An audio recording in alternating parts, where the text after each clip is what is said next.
Well, hello once again, and we're delighted to have with us on stage Ambassador Tony of Tonga, who represents Tonga both at the UN and the US, together with Juan Carlos Monterrey Gomez, who is the special representative for climate. And I'll say a little bit about each. Because I've been fascinated, I'm going to start with you, Ambassador, if I may, because we're here to talk about bridging the oceans, the Pacific and the Americans with a partnership for resilience. And I've been fascinated listening actually to some of your interviews last year, in the lead up to Tonga hosting the Pacific Islanders. And you were talking about the importance of resilience, of building better now. And perhaps some of that might be born from the 2018 experience that your country had when you were devastated by cyclone. I understand schools were out. So you've had and you've dealt with some of these challenges.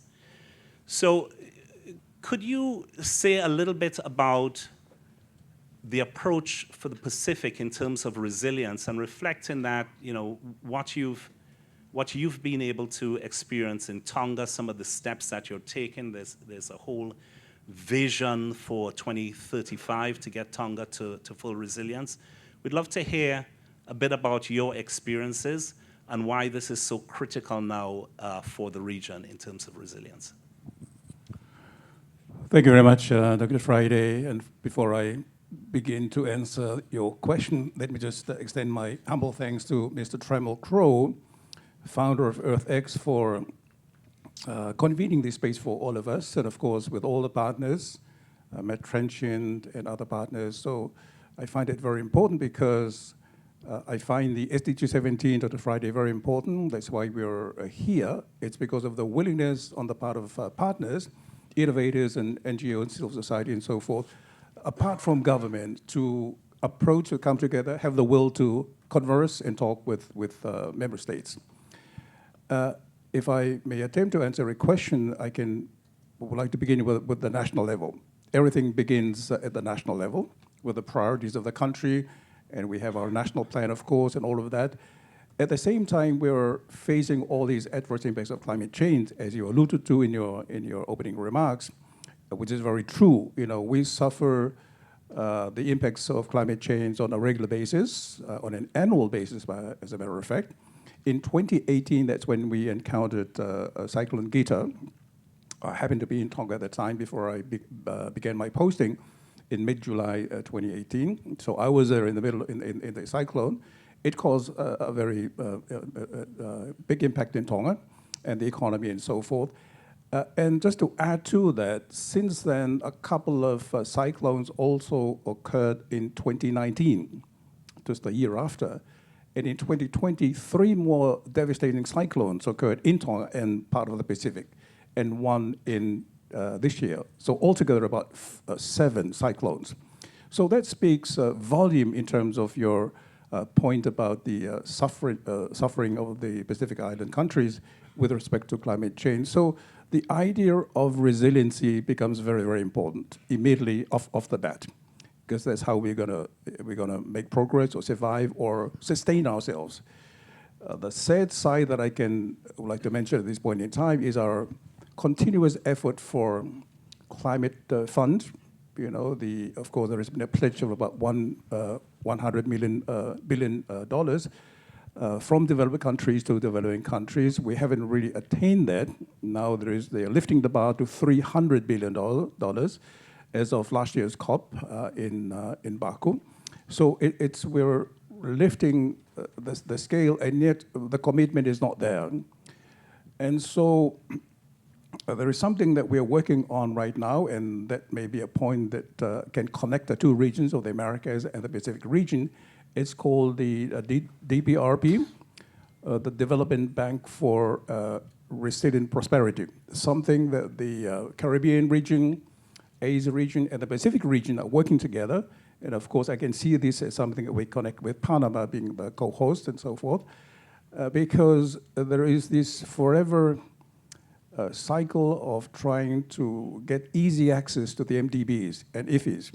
You know, they have their process, of course, they have their due process, but it takes a lot of time to get assistance from them if you qualify. In the case of Tonga, it's a middle-income country. Immediately, you are not qualified. So we lack the fiscal space. Hence, this idea of collaborating amongst the 6 members, Asia region, Pacific region, the Caribbean, so that we can establish this DBRB so that it can serve better our region in terms of accessibility, low interest rate, and so forth. So we're hoping to get that started by January next year. So it's a work in progress, but it's fast developing. Our Prime Minister and the Minister of Finance is currently in DC, Washington, DC, meeting with Dr. Jean Leon, the architect of this DBRP. Again, we can see the beauty of the collaboration between the Pacific and the Caribbean. This happens to be a citizen of the Caribbean from St. Lucia, an expert in banking, a former manager of the Caribbean Development Bank. And he's pursuing this idea and collaborating with the member states. So he's meeting with my Prime Minister in Washington, D.C. at 3 o'clock today before he comes to Dallas later in the week. So again, just to put a comma in my comments there is collaboration on a bank for the SIDS, not to compete with the DBR, with the IFIs and MDBs, but to complement. As you know, there is also another relevant component of this dialogue. It's the MVI. The World Bank, of course, releases its the loan and things based on the GDP GNI. What we're advocating is to also include an index on the multi-vulnerability index. So again, there is an effort. Resiliency, again, coming back to my point, is the name of the game. To be resilient while we are trying to address mitigation is almost unbearable. So the key thing for island states is to be resilient. So climate finance, things like that, and do things help ourselves, and collaborating with others would be something that will propel us to go forward. Now that's fantastic. Thank you very much for that. So really, it's about bringing scale to the challenge of, and accessibility to the challenge of financing that could support resilience effort through the GBRP, and bridging, if you will, between the Pacific and the Atlantic, the Caribbean islands, and so on, to help make that happen. So this is another innovation, I think, coming out from the islands that we're going to be hearing more about. So if I can, sticking with that bridging theme, come over to Juan Carlos. You have been and you have led the youngest delegation to the COP. You did so at age 28, I believe. And since then, you've been working on challenges like carbon finance and so on, working with the World Bank and others. But you also have an in-depth understanding of all of the processes that we've been engaged with, be it climate, biodiversity, and so on. So I'd be keen to hear your thoughts on that role that Panama is playing. Of course, Panama is a bridge between the Pacific and the Atlantic. You are acting as a bridge between the policy space and the practical implementation space. So I'd be keen to hear the things that you are working on, that Panama is working on, to bridge the challenges that we face and the solutions that we're seeking to work towards. So Juan Carlos, over to you. Thank you so much. There will come a time when all of us are going to ask ourselves, what did we do when we knew? And today, we know a lot. Today, we know that we have double carbon emissions over the past years, even though we were trying to reduce them. Today, we know that we're marching blindly towards the 6th mass extinction that is going to exterminate half of all living creatures on Earth. And today, we know that our babies are being born poisoned by plastic even before they take their first breath. But we also know that we have a roadmap to fix this issue at the global level. On the climate side, that roadmap is called the Paris Agreement. And the Paris Agreement has three main goals. Number one, to cut the emissions that are causing this devastation.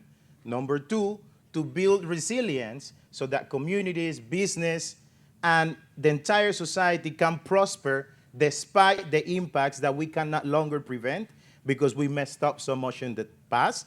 And the third goal of the Paris Agreement is to align the global financial system and the global economy with the goal number one of decarbonization and goal number two of resilience. So that's what we know and that's what we have. The question is, how do we act? In Panama, there has been a decision to put young people on the lead because ultimately what we're fighting for is our own future. So there is a higher level of urgency to protect that future. But we have also decided that we need to partner with other vulnerable nations like the island nations because together we're stronger. That is why Panama is here co-hosting this forum, even though we're not an island nation. And that is also why Panama became the first nation in the world to join the Development Bank for Prosperity and Resilience. Because we know that we cannot wait 3 more years for the other banks to channel the funds that we need. Because we know we cannot wait 10 years for UN agencies to finish the processes of clearing funds that we need for resilience. And these benchmarks of years are real. There is a project I helped write 10 years ago. I am now implementing it, and I'm still going through hurdles with the international agencies. There is another project I wrote as a consultant 3 years ago, and still we haven't gotten the funds, and we're fighting with international bureaucracy. That is why Panama has also decided, yes, we're going to engage with the international system, but we need to build more alliances with the private sector, with the investing community, because ultimately, if we make it to the finish line, it's because the private sector and the investing community woke up and realized this is the opportunity of a lifetime. In every era and in every generation, there is a calling. For some, it was industrialization. For others, was digital innovation. And for us, is regeneration. We need to make sure that the systems that created this crisis are transformed to regenerate. And ultimately, what we need to think about is how we redesign everything that we do and we are as a society and as an economy. And the climate crisis and the convergent environmental crisis touches everything. We need to rethink fashion, how we dress as heat increases in some parts of the world and then it gets colder in others. We need to rethink food systems as torrential rains and other extremes will make it difficult for everyone to continue producing the crops that they are used to. We need to rethink health and labor conditions as our employees and our communities are going to be suffering more and more diseases that they hadn't experienced in the past.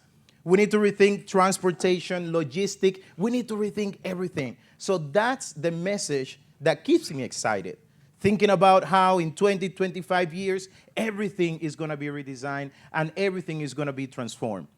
And why is Panama leading on the forefront? Because we have the credentials to lead. We have protected 33% of our land. We have protected more than 50% of our oceans. We are 100% against deep sea mining. We are 100% against whaling. We are 100% in support of environmental defenders because we believe that the best way to protect nature is to protect those that are fighting for it. And we are 100% in support of business and investors that want to join this race to keep the promise of life on Earth. So that is why we're here. That is why we're engaging with the island nations. And that is why in the government plan of President Mulino that was drafted by our Minister of Environment, Navarro, on the sustainability part, the president has a commitment to enhance the relationships and the partnerships with island nations. And this is a first, because let me tell you something. A few years back, we were fighting at the UN against each other for the pennies that the developed nations were trying to throw at us. But what we decided to do is to join forces, fight together, build resilience, and create new systems that actually respond to our needs. Because what we currently have has not fixed anything, and we need to rethink it too. Well, I think that deserves a round of applause for Panama with all the great work they've done, and to Tonga as well, Tonga's leading role in all of this. Looking around the room, and while both of you were speaking, I could see people feeling a sense of inspiration, people thinking, these are some of the countries that we want, that we like to be working with. And I'm just mindful that we have just under 5 minutes, remaining. So, as we look forward, and what can we do now? What can we do here at this conference? What are you hoping will come out of this in terms of partnerships? You mentioned GBRP. I see some of the folks in the room from GBRP and people who've been working on that. What are some of the things that we can do together with the folks in this room to move the needle forward? If I may, Dr. Friday, maybe just go back to my original point about partnership, which you rightly mentioned.